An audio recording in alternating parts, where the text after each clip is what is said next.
Assalamualaikum warahmatullahi wabarakatuh. Jumpa lagi di channel Nagari Kemajuan.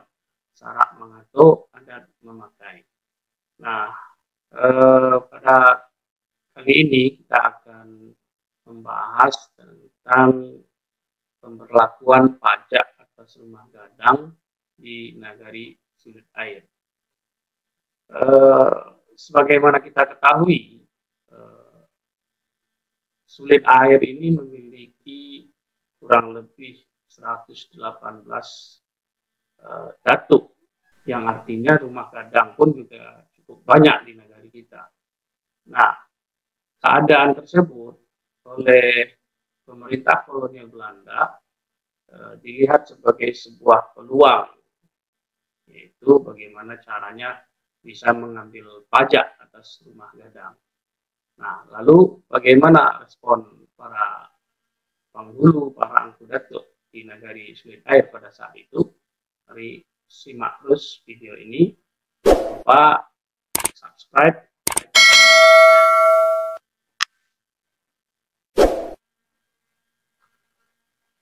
Nah, informasi terkait dengan pajak rumah gadang ini bisa kita lihat di majalah India Baru pada tanggal 7 April 1926. Pada halaman pertama itu disebutkan itu permintaan panzip dan balesting rumah adat. Nah, jadi ada sebuah permintaan dari pemerintah kolonial terhadap para penghulu di Nagari Sulit Air saat itu. Isi permintaannya dua. Yang pertama adalah terkait dengan izin tambang di daerah Timbulun. Yang kedua adalah pemberlakuan pajak atau balesting atas rumah gadang. Nah, untuk dua permintaan itu para penghulu sudah melakukan rapat di atas Balairung Sari. Nah, apa hasilnya kita akan diskusikan pada video selanjutnya. Dan tapi kita lihat dulu bagaimana hasil dari balesting ini. Apakah para penghulu menerima atau menolak. Gitu. Nah, wakil-wakil penghulu yang ditunjuk untuk menghadap ke perwakilan Hof ini ya, ini perwakilan Belanda atau Hof dan Van Bestur menjelaskan itu dia. Para wakil penghulu yang menghadap kemudian menyampaikan hasil putusan penghulu-penghulu yang ada di Sulit Air. Yang pertama menolak soal permintaan permohonan izin tambang dengan beberapa alasan. Nah, yang menariknya adalah terkait dengan pajak rumah gadang ini. Nah, kenapa? Karena ini hal yang tidak lazim ada di Minangkabau. Kita punya rumah gadang, kok kita pula yang membayar pajak seperti itu. Nah, setelah itu disampaikan,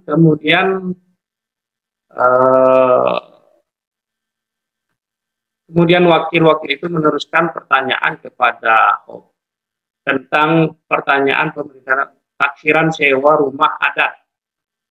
Nah, di situ dijelaskan, tapi rakyat tidak usah khawatir karena rumah adat yang dikenakan pajak atau yang dikenakan balesting itu adalah satu, kalau rumah itu didiami oleh mama rumah, hal mana menurut adat Minangkabau jarang sekali terjadi, malah tiada mungkin terjadi. Artinya ya, masa seorang ini mama tidur di rumah gadang, ini tidak lazim karena rumah gadang itu dihuni oleh kaum perempuan dan anak-anakan seperti itu. Sedangkan laki-laki di Minangkabau kalau dia masih bujang biasanya kan tidurnya di surau. Nah, ini mama yang tidur di rumah gadang, nah, itu akan dikenakan balesting atau pajak. Nah, taksirannya berapa? Itu sekitar 180 sen setahun.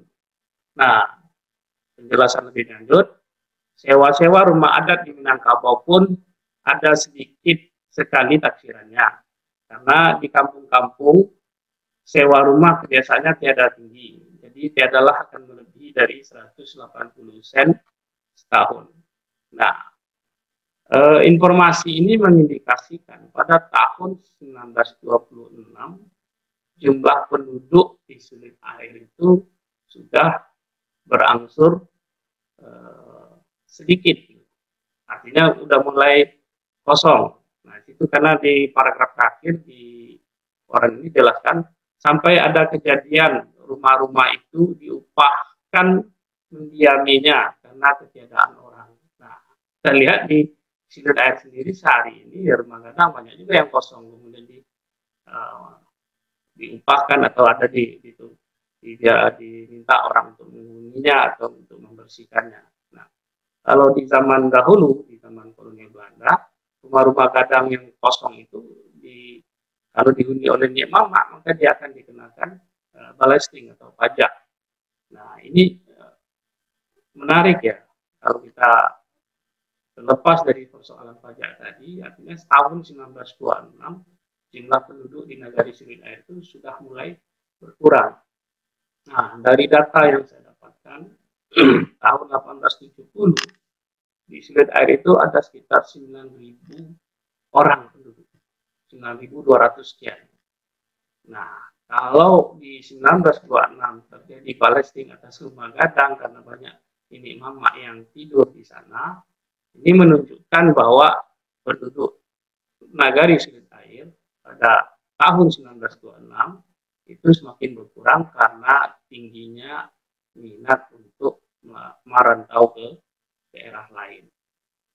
Nah, ini suatu fenomena yang menarik untuk kita ketahui bersama bahwa tradisi merantau itu memang sudah mensumsum ya, sudah merasuk betul ke dalam darah daging putra-putri Minangkabau, khususnya Nagari Sulit Air, yang konon katanya hari ini jumlah penduduknya kisaran antara 5.000 sampai 7.000 orang. Nah, ini sangat terlihat perlu ada kajian lebih serius. Jangan sampai nanti Nagari Sulit Air ini kosong, tidak ada orang yang menunggu, ya tentu akan lain ceritanya secara sosial, budaya, dan lain sebagainya. Nah, tentu di balik ini semua ada alasan mengapa penghulu-penghulu menolak permintaan izin tambang satu yang kemudian keberatan atas sewa rumah gadang. Nah, bagaimana hasil dari rapat penghulu-penghulu terhadap permintaan dari pemerintah kolonial ini? Nah, kita akan diskusikan pada video selanjutnya. Untuk itu tetap terus pantau channel ini dan jangan lupa subscribe, like, and share. Kembali demikian dari saya. Assalamualaikum warahmatullahi wabarakatuh.